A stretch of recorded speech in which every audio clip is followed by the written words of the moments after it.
Hello friends, welcome to Fantasy Medicos and welcome to lecture series of Nursing Foundation. In today's video we are going to talk about types of illness. बीमारियों के कितने types होते हैं? तो illness या फिर बीमारी के बेसिकली दो टाइप्स होते हैं, acute illness and chronic illness. Acute illness and chronic illness दो ब्रॉड कैटेगरीज होती हैं जिसमें हम इलनेस को क्लासीफाई करते हैं. तो जो आपको नोट्स दिख रहे हैं ये थोड़े से डिस्क्रिप्टिव नोट्स हैं. इन नोट्स की मदद से आप एग्जाम में कैसे आपको इलनेस को लिखना है आप ये जान जाओगे. मैं आपको एक बेसिक ओवरव्यू दूंगा कि एक्यूट और क्रॉनिक इलनेस क्या होती है, जिससे आपको कॉन्सेप्ट क्लियर हो जाए. नोट्स में सब कुछ लिखा हुआ है, आप स्क्रीनशॉट ले लेना, आप इसको अपना नोट डाउन कर लेना. ठीक है. तो बेसिकली इलनेस दो तरह की होती है, एक्यूट इलनेस और क्रॉनिक इलनेस. एक्यूट को लिखते हैं देखो तीव्र बीमारी और दीर्घकालिक बीमारी. एक्यूट इलनेस मतलब होता है ऐसी बीमारियां जिनका शॉर्ट टर्म के लिए रहे आपके पास. जैसे आपको बुखार आया तो बुखार आपको आया 2-4 दिन 5 दिन रुका और अपने आप से चला गया. जुकाम आया 2-4 दिन 5 दिन रुका और अपने आप से चला गया. तो ये शॉर्ट टर्म के लिए होती हैं, कम समय के लिए होती हैं. ये सडनली आती हैं, कभी भी आ सकती हैं. आपको बुखार वगैरह कभी भी आ सकता है. And they also resolve with in relatively short period. बहुत कम समय में ये ठीक भी हो जाती है अपने आप से. कुछ दिनों से कुछ हफ्ते के अंदर अंदर ये बीमारियां अपने आप से ठीक हो जाती हैं. ठीक है. तो इनके लक्षण भी क्विकली अपेयर होते हैं. लिखा है सिम्टम्स अपेयरिंग क्विकली. इनके लक्षण भी तुरंत दिख जाएंगे, तुरंत आएंगी, कुछ समय के लिए रुकेंगी, ठीक हो जाएंगी. और शॉर्ट टर्म ट्रीटमेंट भी देना पड़ता है. आपको ट्रीटमेंट भी कोई बहुत लंबा नहीं देना है. कहते हैं 5 दिन के लिए एंटीबायोटिक्स खा लीजिए और ये पैरासीटामोल खा लीजिए, ठीक हो जाएंगे.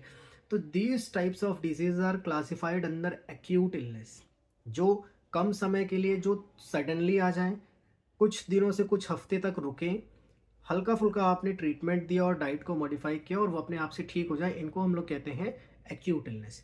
दूसरी कंडीशन होती है हमारी क्रॉनिक इलनेस. एक बार इसमें आप रीड कर लीजिएगा. ठीक है. दूसरी हमारी कैटेगरी होती है क्रॉनिक इलनेस. क्रॉनिक इलनेस मतलब होता है जो लंबे समय तक आपके शरीर में बीमारियां बनी रहें.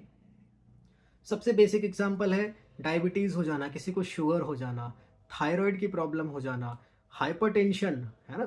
ये सब समस्याएं क्या हैं जो क्रॉनिक इलनेस के अंदर कंसीडर करी जाए. मैं मेजर से नाम ले रहा हूं जिनसे आप फैमिलियर हो.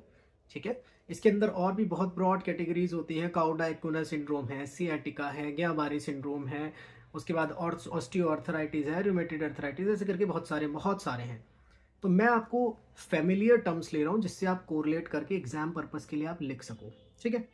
क्रॉनिक इलनेस लॉन्ग टर्म के लिए होती है, लास्टिंग फॉर मंथ्स, ईयर्स और इवर लाइफ टाइम. कुछ महीने, कुछ साल या जीवन भर के लिए आपके पास बीमारी रहेगी. कैंसर, है ना, इनका ग्रेजुअल ऑनसेट होता है, इनका शुरुआत धीरे धीरे होती है. ठीक है. लक्षण भी इसको डेवलप होने में थोड़ा सा समय लगता है, लेकिन समय के साथ साथ, बढ़ते समय के साथ इनके जो लक्षण होते हैं वो और ज़्यादा वर्स्ट होते जाते हैं, बेकार होते जाते हैं. ठीक है. तो ऐसी बीमारी को हम लोग क्लासीफाई करते हैं क्रॉनिक इलनेस के अंदर, और मैंने कुछ एग्जांपल्स आपको दे दिए हैं. एक यहाँ पर शॉर्ट समरी लिखी हुई है, आप देख सकते हो. एक्यूट इलनेस अचानक से शुरू होती है, कुछ समय के लिए होती है और जल्दी ठीक होने वाली होती है. ठीक है. जबकि जो क्रॉनिक इलनेस है वो धीरे धीरे शुरू होती है, लंबे समय तक चलती है और इसका नियमित इलाज करवाना ज़रूरी होता है. So that's all about the acute and chronic illness. Hope आपको वीडियो पसंद आया होगा और कॉन्सेप्ट आपका क्लियर हुआ होगा. So thank you for watching the video. Thank you so much.